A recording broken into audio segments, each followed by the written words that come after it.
नमस्कार दोस्तों, आपका स्वागत है। आज मैं आपको अमावस्या और पूर्णिमा दो बहनों की कहानी सुनाने जा रही हूँ।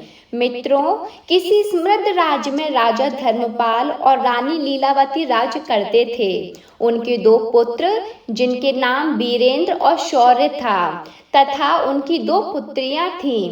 एक बेटी का नाम अमावस्या था और दूसरी का नाम पूर्णिमा।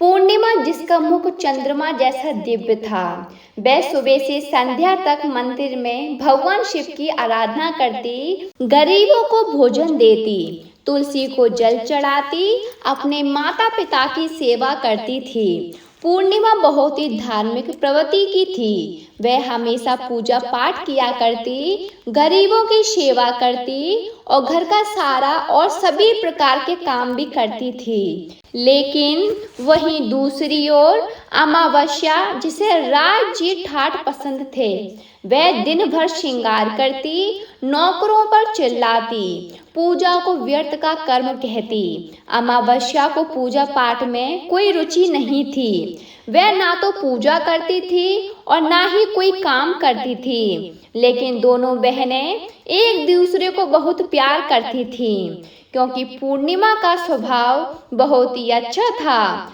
हालांकि राजा रानी का व्यवहार पूर्णिमा के प्रति अच्छा नहीं था। वे अमावस्या और अपने दोनों पुत्रों को ज्यादा प्यार करते थे। धीरे धीरे समय बीतता गया और राजा रानी के बच्चे बड़े हो गए। फिर एक दिन की बात है, राजा ने अपने बेटों का विवाह कर दिया और अब बेटियों की शादी की बारी आई। तब सभी ने राजा से कहा, अब इनका विवाह कर दीजिए। तब राजा ने कहा, हाँ, विवाह तो करना ही है। तब रानी ने राजा से कहा, महाराज, पूर्णिमा तो साधारण ब्राह्मण की योग्य है, इसे किसी गरीब के घर ब्याह दो। और हाँ, भूल से भी पूर्णिमा का विवाह किसी बड़े घर में मत करना, क्योंकि इसे तो भजन कीर्तन, पूजा पाठ और कहानियां सुनना पसंद है। अगर ये बड़े घर में गई तो ये सब नहीं कर पाएगी, इसीलिए इसकी शादी किसी गरीब के घर में ही कर दीजिए। तब राजा साहब ने कहा, ठीक है। फिर से रानी ने कहा, महाराज, अमावस्या भी तो विवाह के योग्य है। अमावस्या तो एक राजकुमारी जैसी है, इसके लिए भी वर देखिए और दोनों बहनों का विवाह एक साथ कर दीजिए। तब राजा ने पास के गांव के राजा के बेटे के साथ अमावस्या का विवाह कर दिया और उसी गांव के एक गरीब किसान के बेटे के साथ पूर्णिमा का विवाह कर दिया। जब राजा ने रानी को ये बताया तो वह बहुत खुश हुई और राजा और रानी ने बिना किसी विचार के अपनी ही बेटियों के बीच पक्षपात किया। रानी के कहने के अनुसार अमावस्या का विवाह धनवान राजकुमार से हुआ। उसे सोने चांदी की पालकी, नौकर चाकर दिए गए। वहीं दूसरी ओर बेचारी पूर्णिमा को एक किसान के घर भेज दिया गया। उसे केवल एक पुरानी साड़ी, बस एक तुलसी का पौधा दिया गया। तब रानी मन में सोचती हुई कहती है, अब देखते हैं कि पूर्णिमा गरीब किसान के घर कैसे रहती है। क्या वह वहाँ भी पूजा पाठ करती है? देखते हैं भगवान उसकी क्या और कैसे मदद करते हैं। अब उन दोनों की विदाई हो जाती है। अमावस्या और पूर्णिमा अपने अपने ससुराल में चली जाती हैं। अमावस्या तो अब किसी महारानी की तरह अपना जीवन सुखपूर्वक और ऐशो आराम के साथ गुजार रही थी। वहीं पूर्णिमा भी अपने भाग्य और भगवान के भरोसे खुशहाल जीवन व्यतीत कर रही थी। अमावस्या का पति, जो एक राजकुमार था, वह भी बड़ा घमंडी था, किंतु पूर्णिमा का पति शांत और सुशील स्वभाव का था। अब कुछ दिनों का समय इसी तरह से गुजर जाता है और फिर एक दिन की बात है, अमावस्या ने अपने घर पर शिव चालीसा का आयोजन किया और इस आयोजन में उसने गांव की सारी महिलाओं को आमंत्रित किया। सारी अड़ोस पड़ोस की औरतों को भी बुलाया, लेकिन अपनी बहन पूर्णिमा को उसने जानबूझकर नहीं बुलाया, क्योंकि उस गरीब बहन को अपने घर में बुलाना पसंद नहीं था। उसे बुलाना मतलब अपने ससुराल में सम्मान में कमी नजर आ रही थी। तब वही पूर्णिमा अपने दरवाजे पर बैठी थी तो गांव की औरतों ने कहा, अरे पूर्णिमा बहन, तुम्हारी बहन के घर शिव चालीसा का पाठ है, तुम नहीं जाओगी? तब पूर्णिमा ने कहा, नहीं, मैं नहीं जा रही, क्योंकि मेरी बहन ने मुझे नहीं बुलाया है। तब गांव की औरतों ने कहा, नहीं बुलाया तो क्या हुआ, पूजा पाठ है, तुम चलो हमारे साथ, वैसे भी वह तो तुम्हारी बहन है। उसने सोचा कि बहन तो आ ही जाएगी, उसे निमंत्रण की क्या आवश्यकता है। तब गांव की औरतों की बात मानकर पूर्णिमा शिव चालीसा में चली गई। जब अमावस्या ने पूर्णिमा को देखा तो वह गुस्से से बोली, अरे जब मैंने तुम्हें नहीं बुलाया तो तुम मेरे घर क्यों आ गई? अब जब आ ही गई तो चुपचाप एक जगह बैठी रहना, इधर उधर मत घूमना। तूने तो आज मेरी इज्जत ही मिट्टी में मिला दी है। जरा देखो अपने आप को, कैसे वस्त्र पहने हैं तुमने, जाओ उधर कोने में बैठो। और फिर उसने पूर्णिमा की गरीबी का बहुत मजाक भी उड़ाया।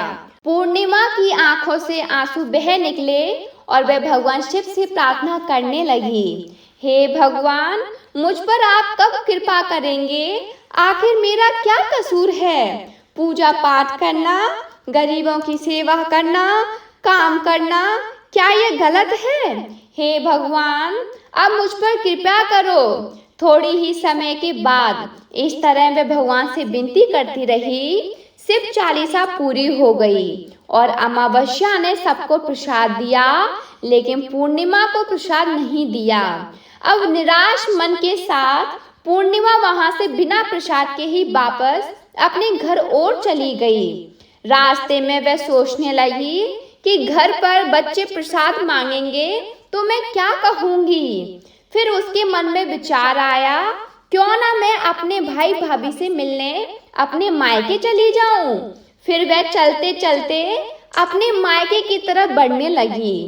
तभी उसे एक तुलसी का पेड़ दिखा। वहां एक चबूतरा बना था जिस पर एक बूढ़ी माँ बैठी थी। उन बूढ़ी माँ ने पूर्णिमा से पूछा, बेटी तुम कौन हो और कहाँ जा रही हो? क्या तुम मेरी एक मदद कर सकती हो? तब पूर्णिमा ने अपना परिचय दिया। फिर बूढ़ी माँ ने कहा, बेटी देखो, मेरा तुलसी का पौधा सूख रहा है, इसमें थोड़ा जल डाल दो और चबूतरे की सफाई कर दो, थोड़ी ठंडक मिलेगी। अब पूर्णिमा ने तुलसी को जल डाला और बूढ़ी माँ को भी स्नान कराया। उसने उनके चरण दबाए। फिर पूर्णिमा ने पूछा, माँ जी और कोई काम है क्या? तब प्रसन्न होकर बूढ़ी माँ ने कहा, नहीं बेटी, और कुछ नहीं, तुमने मेरी बहुत अच्छी सेवा की है, भगवान तुम्हारा भला करे। उन्होंने पूर्णिमा को खूब आशीर्वाद दिया और कहा, बेटी जब तुम अपने मायके से लौटो तो मुझसे अवश्य मिलकर जाना। पूर्णिमा ने कहा, ठीक है माँ जी, और वे आगे बढ़ गई। फिर चलते चलते रास्ते में उसे एक शिव मंदिर मिला।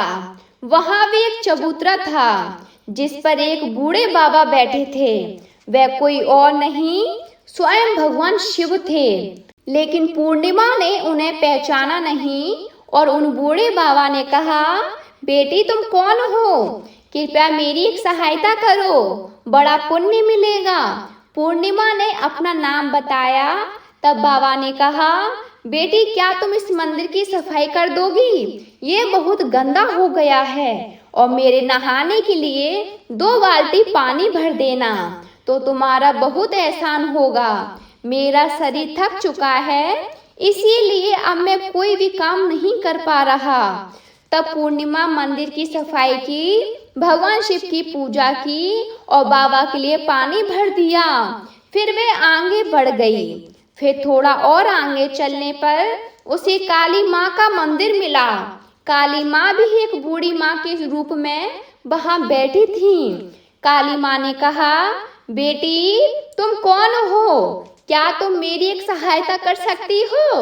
तब प्रसन्नता से पूर्णिमा ने अपना नाम बताया। तब बूढ़ी माँ ने कहा, बेटी यहाँ सब लोग पूजा पाठ करके चले जाते हैं, लेकिन कोई मंदिर साफ नहीं करता। देखो मंदिर कितना गंदा हो गया है, जरा इसकी सफाई कर दो। अब पूर्णिमा ने मंदिर की सफाई की, माँ का श्रृंगार किया और पूजा की। उसके बाद बूढ़ी माँ को स्नान कराया और उनके पैर दबाए। फिर उस माँ काली के रूप भेष में बैठी बुढ़िया माँ ने उसको आशीर्वाद दे दिया और वे आगे बढ़ गई। फिर आगे चलने के बाद थोड़ी ही दूर चलने पर एक नदी मिली। वहां भी एक बूढ़ी माँ बैठी थी, जो कोई और नहीं बल्कि स्वयं गंगा मैया थी। उन्होंने पूछा, बेटी तुम कौन हो? कृपया मेरी सहायता करो। तब पूर्णिमा ने अपना नाम बताया। तब गंगा मैया ने कहा, बेटी क्या तुम मेरी थोड़ी सेवा करोगी? तब पूर्णिमा ने गंगा मैया की भी सेवा की और आशीर्वाद लेकर आगे बढ़ गई। अंत में वे अपने मायके पहुंच गई। तब उसकी भाभियों ने उसे देखा तो बहुत खुश हुई। उन्होंने पूर्णिमा का स्वागत किया और कहा, वाह क्या बात है बहन जी, आप बहुत दिनों बाद आई हो। तब पूर्णिमा ने कहा, हाँ भाभी, आज मन हुआ सभी को मिलने का तो मैं चली आई। तब भाभियों के साथ मिलकर पूर्णिमा ने अपने मायके में सारे काम किए। उन सभी ने खुशी खुशी एक साथ भोजन किया और रात को अलग अलग विषयों पर बात भी की। फिर अगली सुबह जब वह जाने के लिए तैयार हुई तो भाभी ने उसे एक लाल साड़ी दी और कहा, इसे पहन लो और जल्दी जल्दी आया करो, बहुत दिनों बाद आई हो। तभी पूर्णिमा ने लाल साड़ी पहन ली और 16 श्रृंगार कर लिया और एक भाभियों ने एक थैला भरकर उसे सामान दे दिया। उसे लेकर पूर्णिमा घर से निकल गई। चलते चलते रास्ते में वही नदी मिली जहाँ गंगा मैया बैठी थी। उन्होंने कहा, बेटी आ गई, अपने मायके से क्या लाई हो? पूर्णिमा ने थैला दिखाया और कहा, माँ जी मेरी भाभियों ने कुछ सामान दिया है। तब गंगा माँ ने भी एक थैला निकाला और उसे दे दिया। पूर्णिमा के हाथों में देते हुए गंगा मैया ने कहा, बेटी यह लो मेरी ओर से एक छोटी सी भेंट, यह बहुत भारी है, मैं इसे कहाँ रखूंगी, लेकिन याद रखना कि इसे रास्ते में मत खोलना, घर जाकर ही खोलना। तब पूर्णिमा ने कहा, ठीक है माँ जी, और वह आगे बढ़ गई। फिर थोड़ी ही देर के बाद वही काली माँ का मंदिर मिला। वहाँ भी बूढ़ी माँ ने पूर्णिमा को एक थैला दिया। उसके पास 3 थैले हो गए। फिर आगे बढ़ने पर वही शिव मंदिर मिला। वहाँ भगवान शिव ने भी उसे एक थैला दे दिया। अब 4 थैले हो गए। फिर चलते चलते वही तुलसी माँ मिली, उन्होंने भी एक थैला दिया। अब 5 थैले थे। जब पूर्णिमा अपने घर पहुंची तो उसने सभी थैले खोले। पहले थैले में खाने पीने की चीजें और कपड़े थे। दूसरे थैले में सोने चांदी के आभूषण थे। तीसरे थैले में धन संपत्ति थी और चौथे थैले में अनाज भरा हुआ था और 5वें में महंगे वस्त्र थे। अब पूर्णिमा के घर में किसी चीज की कमी नहीं थी। वह खुशी खुशी रहने लगी। फिर एक दिन पूर्णिमा ने सोचा कि क्यों ना मैं शिव चालीसा का आयोजन करवाऊं, और उसने शिव चालीसा रखी। सबको बुलाया, वह न्योता देने लगी। अपनी बहन अमावस्या के घर भी गई। फिर जब अमावस्या अपनी बहन के घर आई तो उसने पूर्णिमा का घर में धन दौलत देखकर आश्चर्यचकित रह गई। उसने पूछा, अरे बहन, अचानक से तुम्हारे घर में इतना धन दौलत कैसे आ गया? तब शांत स्वर में प्रसन्नता से पूर्णिमा ने कहा, देखो बहन, जिस दिन तुमने चालीसा रखी थी तो मुझे नहीं बुलाया, फिर भी मैं बिना बुलाए तुम्हारे घर गई, लेकिन तुमने मुझे प्रसाद नहीं दिया। फिर मैं मायके गई और वहाँ से ये सब लेकर आई। अमावस्या ने कहा, अच्छा तो ये बात है, अब मैं भी जाऊंगी मायके, तुम भी मुझे डांटना और प्रसाद भी मत देना।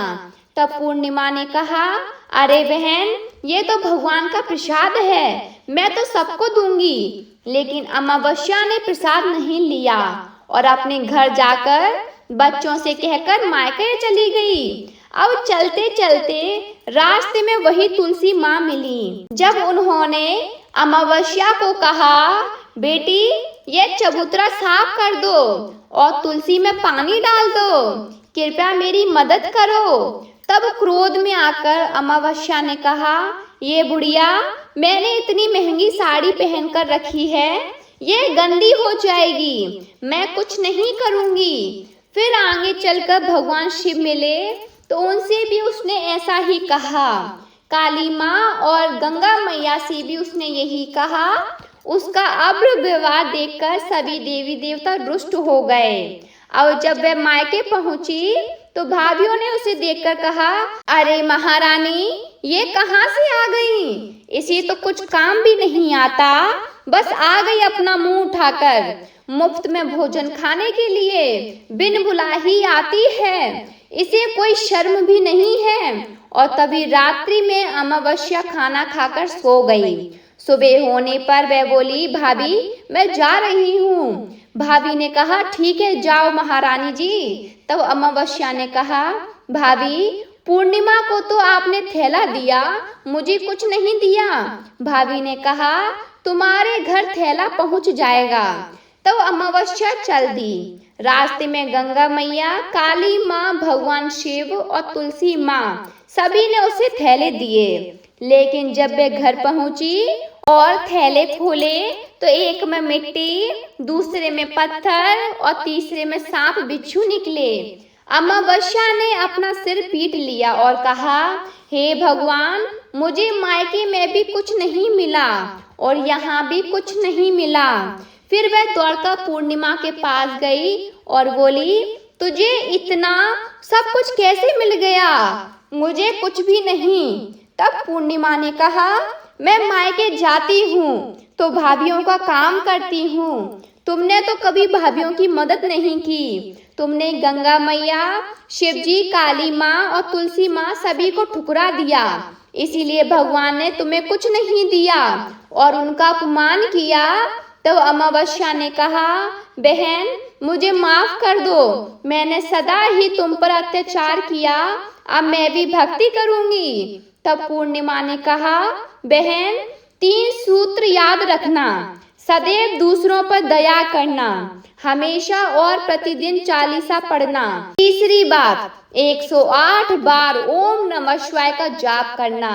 इससे अब तुम्हारे सारे दुख दूर हो जाएंगे। घर आए लोगों की सेवा भी करना। अरे बहन, भगवान ने जो 3 सूत्र दिए हैं उन्हें प्रसाद के रूप में स्वीकार कर लेना और हृदय में बसा लेना। मैंने सच्चे मन से भगवान की पूजा की, सबकी मदद की, इसीलिए मुझे सब कुछ मिला। तुम्हारे पास जो भी था वह तुम्हारे अहंकार के कारण खत्म हो गया। अब अमावस्या अपने घर गई और पूजा पाठ करने लगी। वह भगवान शिव से माफी मांगने लगी और धीरे धीरे उसकी भी परिस्थितियां बदलने लगी। जय हो भगवान शिव की। अगर आपको ये वीडियो पसंद आया हो तो कमेंट बॉक्स में कमेंट करके जरूर बताइए। साथ ही इस वीडियो को ज़्यादा से ज़्यादा लोगों तक शेयर कीजिए और कमेंट में सच्ची श्रद्धा से ओम नमः शिवाय जरूर लिखिएगा। हर हर महादेव। आप सबका दिन शुभ हो।